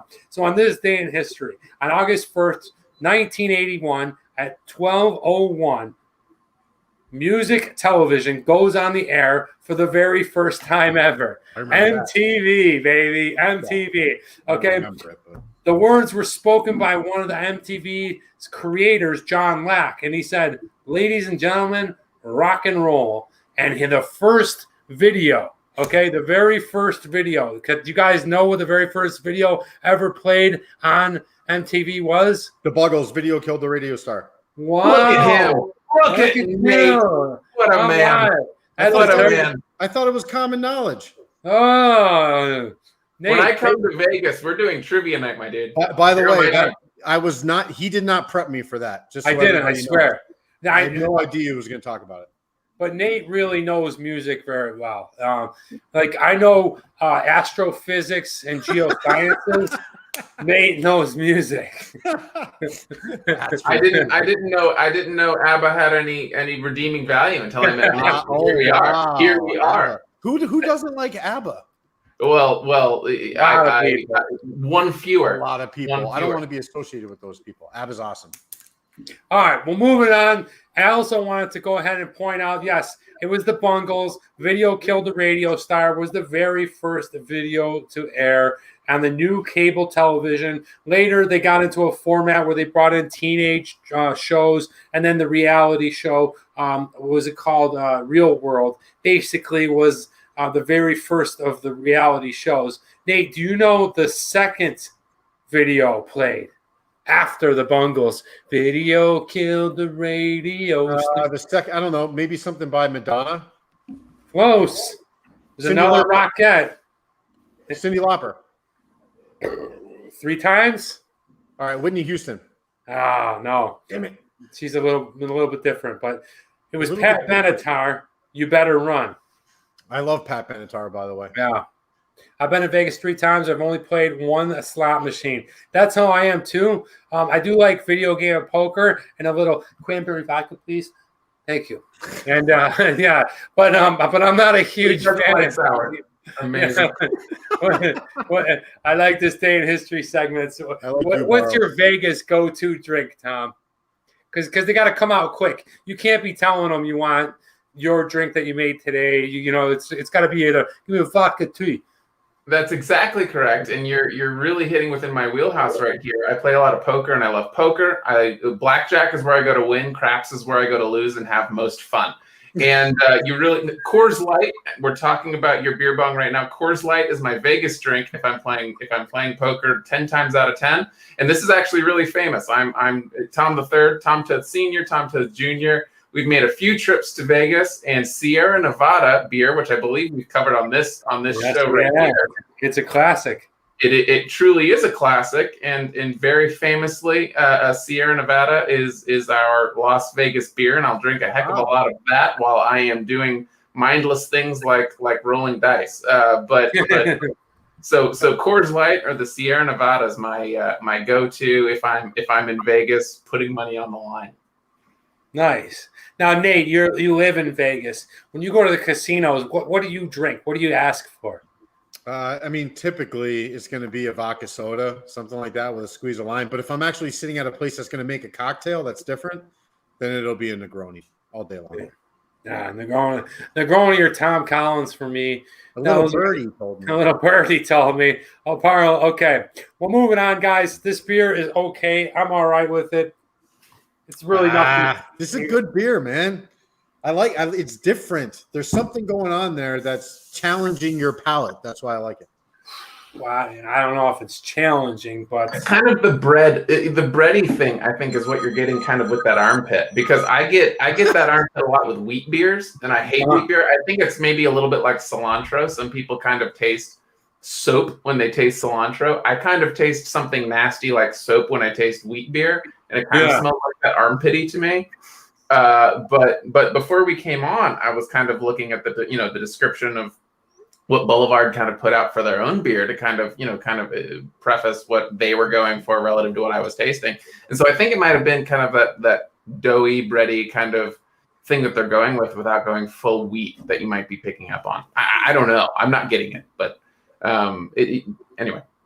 Yeah, no, okay. I'm partial to sours. Easy sport. Yeah, that's what I'm saying. I don't know if it's like a sarcastic, like easy sport. No. Easy. No. We're doing it specifically so you can drink it. All right. Cherry vodka, Coke, and grenadine. Holy Martin's a sweet tooth. A little birdie told me somebody's a sweet tooth. You're gonna feel the sugar from that one. Yeah, that's candy. Oh Depends on All right, but moving on, guys. Unpack that comment a little bit. Let's go into what are you reading? What are you watching? Another great segment, guys. I am reading. I didn't get a chance to read a lot, but I did pick up a magazine because I am reading about this really cool place called the Kingdom of Kush. And no, it is not marijuana land. It is the actual Kush Mountains, and I'm reading it in the Smithsonian. Okay, great magazines. Got some really cool historical stuff. Light reads, if you want to find out stuff. Yeah, it just talks about this is about like Somalian pirates is going on in here. It talks about the rich history of a sustainable future in paper. But the one I'm really reading about is the Lost Kingdom of Kush. And it's a really cool place.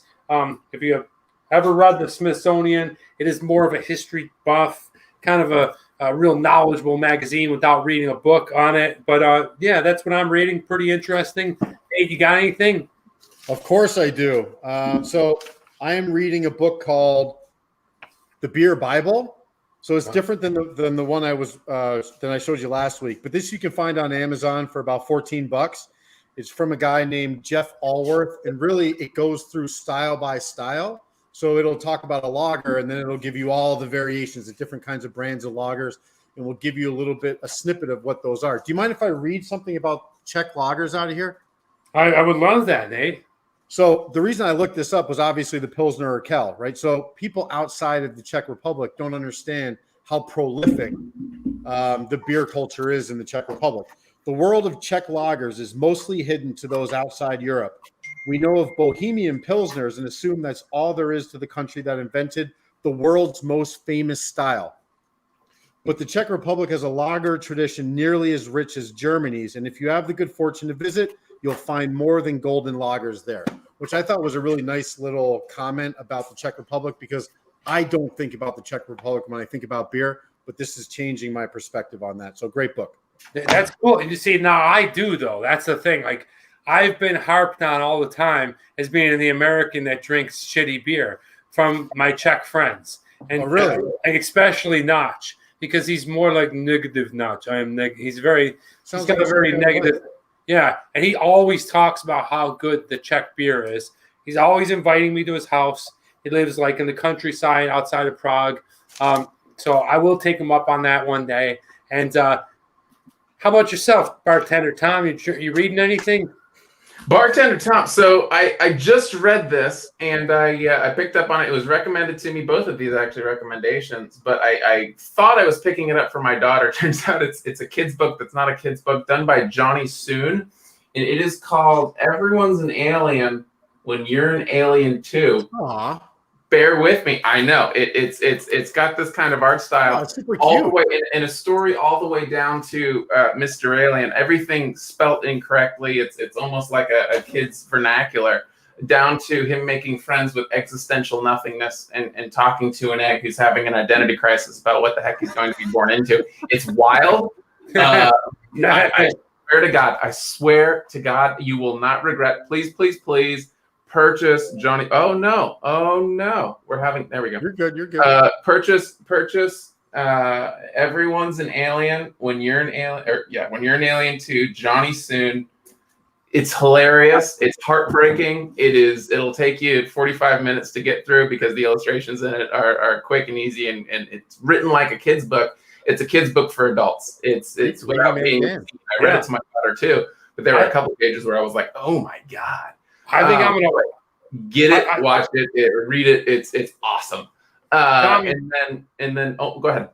Oh, you just gave me Reading Man Dan for September. That's what I'll read. Yes. No, for sure. And go through that one. And then I'm watching with the recommendation of a friend of mine and the show's Philo, Mr. In Between. It is awesome. It is a ton of fun from episode 1. I'm enjoying the heck out of it, and I think both of you guys will like it. He's kind of this badass mobster guy who has this really neat connection with a little girl. I'm not going to give a single thing away, but it's almost this father figure finding his humanity, but he's also kind of this rough and tumble mob guy. In any case, watch the show. It's outstanding. And swinging back to early part of the show, it is on Hulu, also the channel. Whoa! Hey, well, what am I watching? I'm actually watching. I'm so excited. I don't know how I feel about it. I'm 2 episodes in, but I'm a huge fan of the franchise, and it's Netflix has redone He-Man, so I'm He-Man Revelations. That's what I'm watching on Netflix. I collect He-Man toys, the old school ones from the 80s. I still have a whole bunch of them. Maybe I'll do it on Show and Tell. Maybe when the new bar gets built, I'll pop a couple of He-Man figures out there. But I'm really liking it. The cool thing about it is the voice of Skeletor is voiced by Mark Hamill. So lots of fun, lots of 80s things in there. Definitely enjoying He-Man Revelations. Yeah. Dave, what are you watching? So it's also on Netflix, and it's a really kind of sneaky, funny comedy that I like, and it's kind of wholesome and cute. It's called Kim's Convenience, which is it's like a sitcom from Canada, which I think is quite similar to Schitt's Creek. If anybody watches that, which is also really good, I absolutely love this show.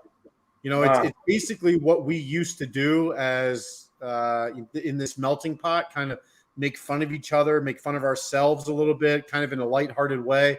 And it reminds me of a lot of what it was like growing up as a kid. So I just really like the show. Check it out. Kim's Convenience on Netflix. It's a really good show. Nice.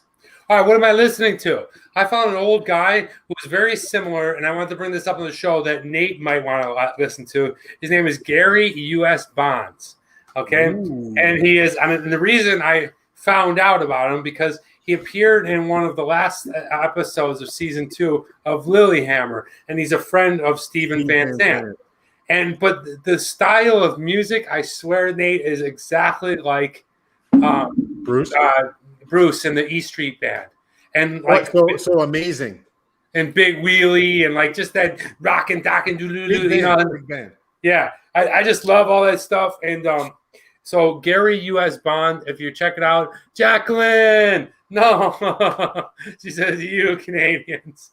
You know, it's funny because a lot of people harp on Canadians, and I lived on the border, and I went to Canada 1,000 times. I actually really like Canadian people. Great people, very similar to Americans. But anyway, that's what I'm listening to. Gary U.S. Bonds. Nate, what do you got? Okay. Those of you that do not live in the United States are unaware of this, but all NFL teams are in training camp right now. So that means I got to adjust what I'm listening to NFL stuff surrounding the Philadelphia Eagles. I am listening to every podcast that 94 WIP out of Philadelphia, Pennsylvania is willing to put out. I listen to it every day. I'm obsessed. Jalen Hurts is not my guy, but hopefully he's a good quarterback. Go Eagles. The Washington football team stinks, Tom. Sorry. Okay, Brooks says I'm not allowed in Canada. Before, first of all, Jacqueline and Brooke, welcome to the show. I don't know. Oh, Jack and Brooke. Hi, Brooke. I don't know. So yeah, I'm watching Washington football talk every day that it's on. It's in training camp, so we have the daily thing. And yeah, should a top 3 defense stop Jalen freaking Hurts from a completely bottom up rebuild Philadelphia Eagles who's going to be terrible? It's astonishing to me, quite frankly, that Nate's a really great guy, because the worst sports fans in all of the whole wide universe, the folks who threw snowballs at Santa Claus in Philadelphia, and when they won the World Series in Philadelphia, booed the Tampa Bay Rays off of the field. What's wrong with that? A fan of, after winning the World Series, booing the losing team off the field, Philadelphia Phillies and Philadelphia Eagles. The fact that Nate's a really terrific guy and one of my best friends is astonishing to me. But, anomalies exist in the whole wide world. I have a girl who's about to turn 7, and what I'm listening to right now is... what does the fox say? The old YouTube staples from the last 10 years. Bad lip sync. Oh yeah. Bing, bing, bing, bing, bing, bing. I'm in on all of it, and so we're listening to all of that stuff. The bad lip sync ones with Yoda and Luke and all of those. It's a ton of fun, and I've got this great video. I wish I could pull it up right this second. But she's in the car the other day. I'm bringing her back from her grandmother's with an overnight. And she's sleeping in the car. Her eyes are closed. She's got her neck pillow. But she asks for these songs. I turn it on after we're listening to Frozen, Hamilton, whatever. And we turn it on, and she's got her head on the side, and she's mouthing, "What does the fox say?" to include all of the sounds it says. So that.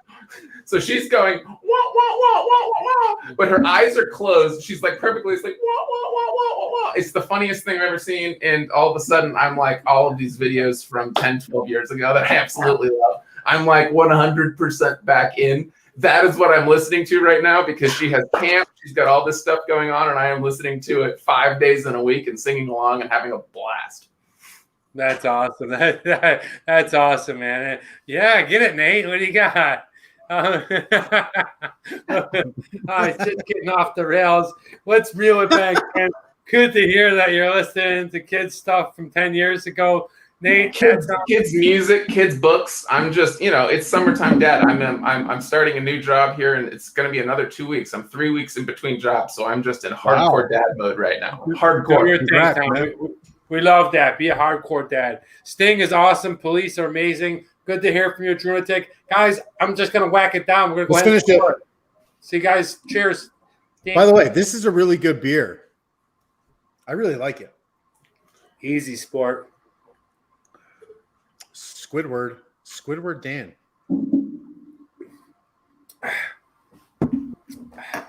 Ooh. All right. Yeah, I don't know. Look, he doesn't even. He It's doesn't going to be even. at least a 16 for me. He doesn't even believe his words. We're going right into taste. Yeah, I still taste that weird armpity flavor. I still got some kind of weird taste going on. I don't know what to say about this. One thing I did like about it, it's got a crisp kombucha flavor to it. It's got that sharpness that hits you. It's almost like carbonated pop. Other than that, it doesn't got much going for it. Would I suggest it to somebody? Maybe. It is clean. It is balanced. Tangy, I don't know. Tangy to me is barbecue, but it didn't taste like I was drinking barbecue sauce. Overall, I'm not very impressed. I'm going to give it a score of a 2.0 on taste. Nate, what do you got? I think you're nuts. So I'm going to do a 3.0. First of all, the thing in barbecue sauce that makes it tangy is the sourness of it that's competing with the sweetness. So this has a tanginess, in my opinion. It's salt, tanginess of the citrus. I like it. Would I go for it and like be obsessed over it and have it in my fridge like the Pilsner Urquell? No. But for what it is, 4.4% or 4.1%, I think it's a really nice, easy drinker, easy sport, even. 3. I just want to, real quick, I just want to say good night, Barrow. Thanks for hanging with us. Nate. Good night, Barrow. You're the best. Appreciate it. Barrow. I promise Barrow isn't me propping me the whole time. But thanks for logging on, dude. All right. Tom, what do you got for score on the Easy Sport Rally Out? I was hoping Nate would go right up because I am mimicking him a lot today, and I was hoping I could just be the tweener pick. It's a 3.0. It's slightly above average. I mean, it does have the tanginess to beat with the sweetness. It's got a little hoppiness to it. I looked it up. I'm surprised it doesn't have citra hops because I'm picking up a lot of citrus within the beer itself, not just what it's brewed with. I'm getting citrus with the barley and the hops itself, and it's not citra, but it's a 3.0. It's good. It's well balanced. It's got just enough of the malt to kind of keep it from being too punch you in the face. But it's good. I would say strictly above average, but slightly. Got it. Okay, Marissa, first of all, thank you. Have a wonderful day. Price. Nate, what was the price on this Jimmy Jam? Yeah, for a single at Total Wine, it was $1.79, Danny. Not bad price. With tax, you're looking at $1.85 or so. Not a great beer, so not a great price. What can I say? Middle of the road, a little bit higher. I'll give it a 3.0. Nate, what do you got? For price, I'm also going to go 3.0. It's not an offensive price. It's a craft beer, kind of. So I think it's priced appropriately without being some kind of a deal. So 3.0. Tom? 2.5. If it was a seasonal, I would be all on 3.0, 3.5, but it's a year-round beer. Because it's a year-round beer, it's not good enough to go all the way up to that price. I get the logistics of it. Mine was the same price as Nate's. I'm going to give it 2.5, strictly average. Excellent. All right, going on with the design. You know what? I kind of like the design. I kind of like it. It kind of reminds me of Miami. It kind of just reminds me of a nice look. I like the color scheme. I like that this little triangle thing. Boulevard Al, to me, Boulevard Brewing Company has some of the coolest art. I enjoy that it tells you that's Easy Sport Rally Al. There's a lot of things going on there, but it is pretty informative. It is 99 calories. I think they label that right there, and they tell you how many carbs. So workout nuts, much like that. I don't think that is a terrible design, and I'm going to go ahead and give it a 3.5. Nate? Yeah, I'm going to go a 3.0 on design. I do like it. It's, the name is Easy Sport, and I think that the design follows the name. It's simple. It is easy, in my opinion. The colors are easy on the eyes. It reminds me much of, I don't know if you all know what yacht rock is, but if you go on to like Apple Music and you go to try and find a certain type of music and listen to a bunch of songs from a bunch of different artists about a particular style, this is yacht rock. This is what it reminds me of. Easy Sport Rally Ale is yacht rock. That's what that is. 3.0. For being on the yacht and rocking out. I'll put it on a 3.0, and here's the biggest knock to it, because it fits the colors, the font, everything fits with it. You can see it. I like the clean balanced tangy at the front. My biggest problem, and I think it's a real problem, is when you call something a rally ale. What the heck was rally ale mean? Nobody else calls any beer a rally ale, and it would be really cool to come up with a new name like rally ale and then put immediately beneath side of the can, to really give me something from the front explaining what a rally ale is. Is it the same as a session ale or something like that? I don't know. I'm thinking like a boot and rally, like I'm going to be drinking this first thing in the morning while I'm hungover as hell. And we went to go see a Clemson game, and now it's time to go see the Carolina Panthers a few hours away, and got it. That's what the name evokes to me. I don't know if it's that, and so you can find more on the site back of the can. I don't. That's a huge knock for me. It's calling it something different, a descriptor of an ale, without explaining that off the bat. That was off-putting to me, so I'm going to give it down to a 3.5 because everything else from a design standpoint I like. Nice, Nate. I see you looking over and reaching. Is that Cindy over there? It is. Hi, Cindy. A 3x3 Rubik's Cube. Hey, Sinru. What's up? Ni hao. Ni hao, ni hao ma. It's your final meal. Meal. I'm not talking to you. Oh. Moving on, accessibility. I don't know if you're going to find this beer at many places. Boulevard Brewing Company is in Kansas City, like Nate talked about earlier, so it will be found pretty much anywhere in the Midwest. We were able to find it at a mega beer store here in Las Vegas and in Los Angeles. So I feel like in the bigger cities, it'll be able to be found, but I don't think you're going to be able to find it much outside the United States. So I'm going to give it a 2.5. Nate, what do you got? Yeah, so I'm going to give it just a little bit more than that, a 3.0, because it's while it's not a international beer, within the craft beer scene here in the States, Boulevard is one of the bigger brewers. So I will give it points for that. So you can pretty much get it anywhere in the country. So I'll give it a 3.0. Tell Cindy that Drunatic says hi from Copenhagen. Drunatic's from Copenhagen. Hi. What do you got, Tom? So it is incredibly difficult to find on the East Coast. And when you go on the Boulevard website, they have boulevard.com /find to find this beer.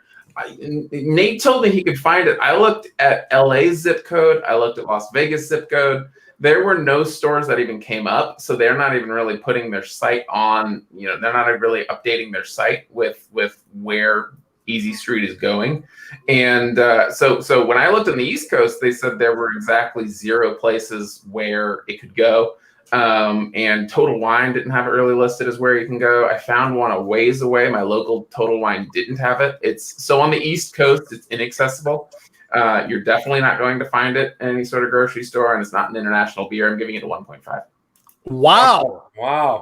Okay, 1.5. Screw around. Brooke says, Tommy, Tom, comb your neck hair. Neck hair. I know. Brooke, thank you for pointing it out to the whole wide world. It was, Brooke, your hair is awesome, by the way. Oh, good, dude. It was and also I love Dan giving me a hard time and wearing a hat today. That was really a bang. Who gave you a hard time? Oh, you know what? No, I take it back. It was Nate. It was Nate who was giving me a hard time about the hair. Dude, I take it back. I get a lot of. If you look at the last episode I was on, there must have been 7, 8, 9 comments about Tom, take off your damn hat, and I didn't look good with that one. Hey, but you're your hair without the hat. Why would you cover your face? It's really absurd. It's really absurd. I get a lot of hate for this. I'm just gonna trim it all off and make it look beautiful, like our friend Nate's. Wear whatever you want. Just wear something. Love you all. All right, moving on to the last one. That's the TMD X Factor. I don't know. This beer was not my fancy. I'm coming close to the idea that, sours just ain't my thing. Would I recommend it to somebody? Maybe if I wanted to go ahead and slightly poison them. But other than that, I'm not really interested in it. I don't think it's that great of a beer. I'm giving it the TMD X Factor. Nothing got me. I didn't even get halfy on it. 1.5. Dave, what do you got? I didn't even get a halfy on it. Is that what you said? All right, so I'm gonna go 3.0. I did get a halfie. I don't know what that means, but I got a 3.0. I like the beer. It's not something crazy great beer, but it does what it's supposed to do. It's drinkable. It's approachable. 3.0. And by the way, all my scores are 3.0. All right. Wow. It's approachable. It better not. I better not get too close to that beer. I like it. Doug, you look great. You're doing great. All right, Tom, what do you got? I got it at a 2.5, and that's from the perspective of to the polar opposite of Dan. I'm a huge sours fan, and I've drunk a ton of these sours that are available, both the seasonal and year rounds. And when Dogfish Head really made it popular with their big one, I was an early adopter, and that's not a hippy dippy. I was cool before it was, I liked it before it was cool thing. But I love the sours. As far as they go, it's fine. It's good. It's a 2.5 for an X factor on a sour. And again, I'm reviewing for what they're going for, not the universe of beers. Exactly. And but from a sour, I think it's a 2.5. Nate's 3.0 isn't unfair. It's just it's good, not great, not close to bad. What was the Dogfish Head beer that you're referring to? I don't know if Sequence Ale. The lime and the black sea salt. Yeah. Okay. I've seen that. That was the one, at least on the East Coast. That was the one that made sours explode onto the scene. That's interesting. Travel Man Dan, I did not know that. I don't know. Dan is immune to hat and looks great. Oh, thank you. Red. Thank you. Wow, Red. Thank you. Thank you very much. Now I'm all red-faced. All right. You whore. Thank you, Jacqueline. Ooh. All right, let's go to the score. This one did not do good. We did the Easy Sport Rally Al. I gave it a score of a 12.5. That's right. That's my score, 12.5. I'm sticking to it. Was not impressed. I'm not a sour fan. Nate, what'd you got? So I got 3 across the board, which means if you can all do basic arithmetic, that's a 15. And I think that's exactly where it should be. Just kind of just above average, but nothing. It's not going into the good, great category. So 15 for me. Well, average on this channel is 16. So, right, good point. So I guess it's below average. Yes. So. Listen, Boulevard makes some good beers. This just ain't one of them. That was 16.5, which 3.0 across the board should be the median. No? He's probably even. He might have a point, guys. He might have a point. Right? So like I gave every single thing an above average score, and I'm being penalized for your actually 2.5 times 5 is 12.5. Would be the medium. So this is a better than average beer. We'll discuss this later. when I first started the show, 16 was the maybe you have to hit more beers. Maybe we're at 80 something shows. I say we with an extremely pretentious use of pronouns. But I'll tell you right now, you get up to a couple hundred, but I think that 2.5's the average. Average is average. Yeah, I would say probably you're right. I think Nate's spot on here. We'll go ahead and I'll rethink this because then it goes back and takes all those other beers and throws them into the king, kind of like baseball. But anyway, Tom, what was your final score? I can't believe it. Because you absolutely, utterly hated this beer. I had a terrible pain in the posterior experience finding this beer in my hair. What the heck is accessibility being all the way down at 1.5. But my final score came in as the same as hated this beer, Travel Man Dan, at 12.5. We found ourselves at 1.5. You'll see the 2 marked out, and it's because 2 was because I found it. 1.5 was because I didn't know where to find it. I was on a lark saying maybe this other beer geek place, which by the way wasn't listed. It's a former gas station that no longer sells gas, but just crap tons of beer. And Total Wine didn't have it, but I went, maybe this ultra beer geek Asian place will have it. Sure enough, I lucked out with it. But it's the accessibility score murdered it. And as someone who thought it was a fine sour, who didn't hate it, gave it the same exact score on that point for the exact same reason. or for that exact reason as our very own travel man Dan, who thought he was drinking the sweat from an armpit, gave the same score. So it's amazing how this show, and it's amazing how score sheets can kind of end us up, but it's where we landed. Where we landed, guys. But guys, thank you so much for reviewing it. I'm going to go ahead and give the quote, and then I want to just get last words from you. So here is the quote from this week, and this one goes back to our guy Giuseppe Paterno, the 96-year-old guy in Palermo, Sicily, that graduated with honors with a philosophy degree. And he said this. He said, they asked him, why all the trouble at this age, at 96? Like, why all the trouble that you went through this? And this really resonated with me. It brought me to my feet. And he said to the reporter, he said, they couldn't understand the importance of fulfilling a dream, regardless of age. And that's, to me, that's just so profound, because you are never too old to start anything, and don't ever give up on your dreams. It's something that I'm very, very passionate about. Now, whatever that dream may be. Now, I have other dreams other than artistic things of acting and being in the world of entertainment. But whatever your dream is, if your dream is to go somewhere, if your dream is to build something, if your dream is to, maybe start something, don't ever give up on it.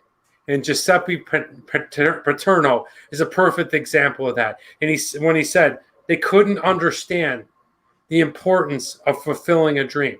Other people aren't going to understand. They're not going to understand. But you might sleep in bed with somebody else. But at the end of it all, you go to bed and you lie in your grave by yourself. So accomplish your dreams. Go after your dreams. Fulfill them dreams. And it doesn't matter how long it takes. Maybe you got sidetracked. Maybe you want to try this one. Maybe you try this dream, but continue on it. If it's still a dream, I can't tell you enough to go ahead and continue it and pursue it. That's all I'm going to leave you with. I hope you guys enjoyed the show. Tom, Nate, thank you so much for being part of it. It was awesome having you on here. Tom, do you have any parting words before we take off? I can't hear you, Tom. Gee whiz, here we go. It's because I was moving stuff around and put myself on mute. Here we go. My last word is make yourself a last word. Hell yeah. Equal parts green or Luxardo liqueur. You can find these at all your liquor stores. I love it. Green Chartreuse, Freak, Bombay Sapphire, and lime. Just a lime. Make sure you squeeze it fresh, or buy yourself a high quality lime juice, not one of the crappy ones. Make yourself a last word if you like gin cocktails even a tiny bit. And I mean, frankly, vodka cocktails are really going to kind of fall into the same space.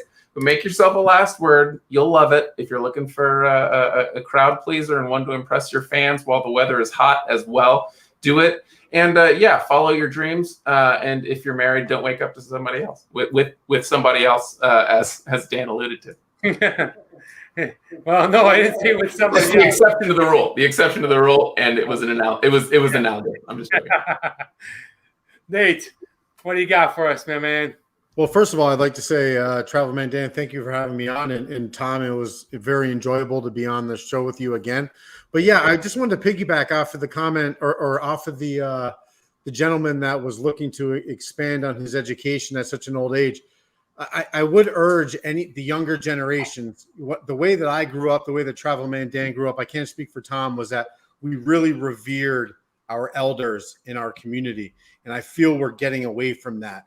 And they might not think the same way you do, and they might be a little bit different, but I think there's a lot to learn from individuals that are older than you. They have a lot of experience. They've seen a lot of things. This individual being 96 years old, still going to school. You might not agree with him on everyday things, but you can agree on one thing: never stop learning, never stop trying to improve. And maybe that's something we can all take from the greatest generation. Yeah, that's well said, Nate. Well said. Thanks for that, Nate. Tom, thank you so much. We'll be calling you back probably sometime in the fall to see the Redskins. Maybe they're 0-4 or 0-5 or whatever. I'm sorry, Mr. Very prejudiced. I'm just kidding. Washington football team. Hopefully, Washington Football Club. Oh, that's right. Cleveland just changed from the Indians to the Guardians, and sweet God, that's Washington football team. Awful. That's why I don't want a new mascot. Guys, thank you so much for having me on. I really appreciate it. And whenever I can be on again, I'm really excited to hop on. So really appreciate it. But love the time. Love you guys. And until next time, thanks everyone for watching. Thank you, Tom. Thank you.